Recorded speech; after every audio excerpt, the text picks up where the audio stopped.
मैं आज इस हजारों की भीड़ से, सम्मानित मीडिया बंधुओं के बीच से, मीडिया की बहनों के बीच से हजारीबाग के सांसद को चुनौती देता हूं कि वास्तव में अगर आप राम को मानते हैं तो 50,000 करोड़ की संपत्ति में 1,000 करोड़ रखिए, बाकी उन 50,000 करोड़ आप जनता को दान कर दीजिए।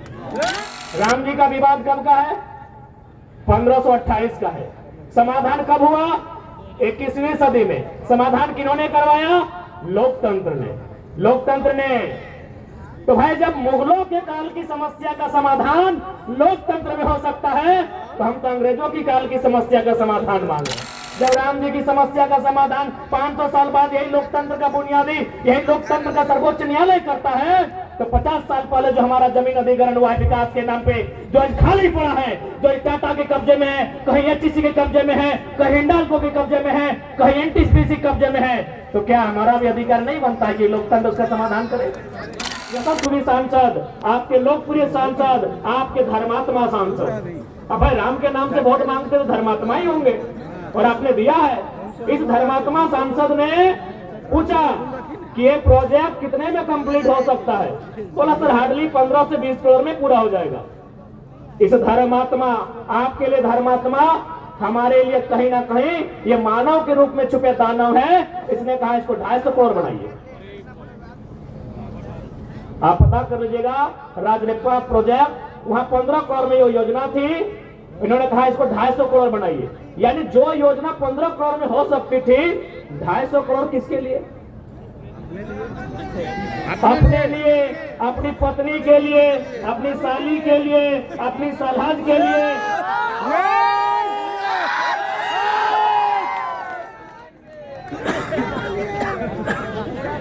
बाकी हमें बताने की आवश्यकता नहीं है कैसे दुराचारी लोग हैं ये। वास्तव में राम भी उनको मानते हैं जो अंतरात्मा से और दिल से मानते हैं। ये लोग अपने पाप को छुपाने के लिए केवल जबान से राम का नाम लेते हैं। अगर वास्तव में राम को आदर्श मानते हैं, मैं आज इस हजारों की भीड़ से, सम्मानित मीडिया बंधुओं के बीच से, मीडिया की बहनों के बीच से हजारीबाग के सांसद को चुनौती देता हूं कि वास्तव में अगर आप राम को मानते हैं तो 50,000 करोड़ की संपत्ति में 1,000 करोड़ रखिए, बाकी उन 50,000 करोड़ आप जनता को दान कर दीजिए। ये राम का चरित्र हो सकता है, ये राम का आदर्श हो सकता है। 50 को कंपनी जो विदेश में चलेगी, आपका वह 30-35% शेयर रहेगा, और झारखंड में जनता को केवल बरगलाना का ये लोग काम करते हैं। जागो भाई जागो। आज झारखंड गरीब नहीं है मेरे साथियों, मेरी माताओं, मेरे बहनों, मेरे बुद्धिजीवी अभिभावकों, इस झारखंड को गरीब बनाया जाता है। ये झारखंड नहीं है गरीब। इस राज को जानबूझ के ये लोग बर्बाद करने पर तुले हैं, और ये हमारा और आपका कर्तव्य बनता है कि इस राज की उन्नति कैसे हो, इस राज का हितार्थ कैसे हो, इस राज को बचाया कैसे जाए, और इस राज को अव्वल दर्जे का राज बनाया कैसे जाए। क्योंकि अगर हम स्थानीयता के मुद्दे से आए थे, और यदि हम लोग स्थानीयता की बात नहीं करें तो शायद बेईमानी होगी। आज बहुत सारे लोग, और साथ साथ राम जी ने तो हमारे 1932 के खतियान को भी मजबूत किया है। राम जी ने हमारे 1932 के खतियान को भी मजबूत किया है। अब आप बोलेंगे कैसे? राम जी का विवाद कब का है? 1528 का है। समाधान कब हुआ? 21वीं सदी में। समाधान किन्होंने करवाया? लोकतंत्र ने। लोकतंत्र ने। तो भाई जब मुगलों के काल की समस्या का समाधान लोकतंत्र में हो सकता है, तो हम तो अंग्रेजों की काल की समस्या का समाधान मांग रहे हैं। हम तो अंग्रेजों की काल की समस्या का समाधान मांग रहे हैं। तो राम जी ने तो तमाम विस्थापितों को मजबूती दिया है।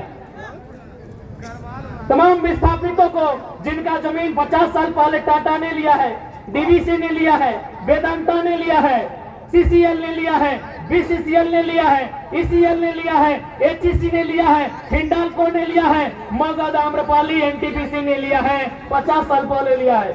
जब राम जी की समस्या का समाधान 500 साल बाद यही लोकतंत्र का बुनियादी, यही लोकतंत्र का सर्वोच्च न्यायालय करता है, तो 50 साल पहले जो हमारा जमीन अधिग्रहण हुआ है विकास के नाम पे, जो आज खाली पड़ा है, जो टाटा के कब्जे में है, कहीं एचईसी के कब्जे में है, कहीं हिंडाल्को के कब्जे में है, कहीं एनटीपीसी कब्जे में है, तो क्या हमारा भी अधिकार नहीं बनता है कि लोकतंत्र उसका समाधान करे? बनता है कि नहीं बनता है भाई? हमारे भी बाप दादा ने मात्र 50 साल पहले जमीन दिया है।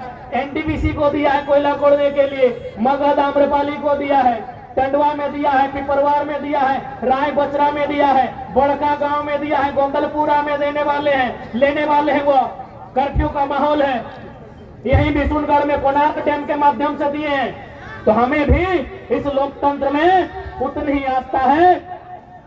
तो हमारी भी ये जमीनें, क्योंकि भारत का कानून भी कहता है यदि किसी कंपनी ने, किसी फैक्ट्री ने आपसे जमीन अधिग्रहण किया है और उस जमीन पर अगर कोई काम नहीं हो रहा है तो बाकायदा राज्य सरकार को चाहिए वह जमीनें रैयत को वापस करना चाहिए।